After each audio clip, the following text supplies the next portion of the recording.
केलं आणि येस. ते जे प्रॉब्लेम्स होते ते सॉल्व्ह झाले आपल्या फॅमिलीमध्ये आल्याच्या नंतर. येस. मला आनंद वाटतो या गोष्टीचा. आणि तिच्या बरोबरीने मी चालण्याचा प्रयत्न करणार. ती 100%. जसं करते तसं मी फॅमिलीमध्ये अजून माझे मेंबर्स आणायचा प्रयत्न करीन. पण अगोदर माझा रिझल्ट आणेन मी. माझा येस. रिझल्ट बघून समोरच्यानी मला विचारलं पाहिजे असं मला येस. वाटतं. येस, बहुत ही बढ़िया. आणि मी 100% मी प्रयत्न करणार हे करण्याचा. येस. येस.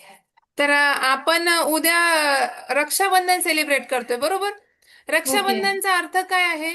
आपल्या भावानी आपली रक्षा करावी. येस. तर रक्षा बहीण करावी. बहिणीची हो पण रक्षा करतात बरं का, ह्या हो, तिघी ज्या बहिणी आहेत 100%. ना. येस. हो हो. तर आम्ही खरंच खूप तिघी एकमेकींना खूप धरून आहोत.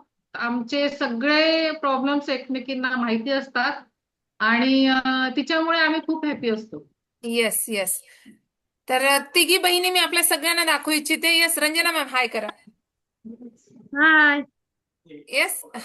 या बहिणीने या दोघी बहिणींना मानसी मॅम हाय करा. बोला मानसी. बोला काहीतरी, म्हणजे तुम्ही दिसाल हाय. सगळ्यांना. Yes. Hi. Yes, Dingore ma'am. Hi. Yes. तर ह्या तिघी बहिणी आहेत. आणि मी नेहमी म्हणते की आपल्या घरात आधी आरोग्य द्यायचंय आपल्याला. घराला आधी निरोगी बनवायचंय आपल्याला. येस. आणि हे सगळं नक्की पुराणे नक्की. मॅमनी स्वतः आधी रिझल्ट काढला आणि या दोघी बहिणींना इतकं छान रिझल्ट आलाय. मानसी मॅमचा इतका सुंदर रिझल्ट आहे, आपला इतका छान आहे. आणि मॅम जरी वजन 3 किलो कमी झालंय, पण डे फर्स्टला आपली जी हालत होती वर्कआउटमध्ये आणि आज जे आपण इतकं सुंदर हो वर्कआउट करतात, हे खूप अमेझिंग आहे.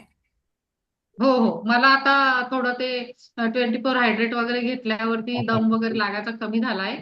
म्हणजे बऱ्यापैकी मी करते. तरी पण येस. अजून माझ्या पोटात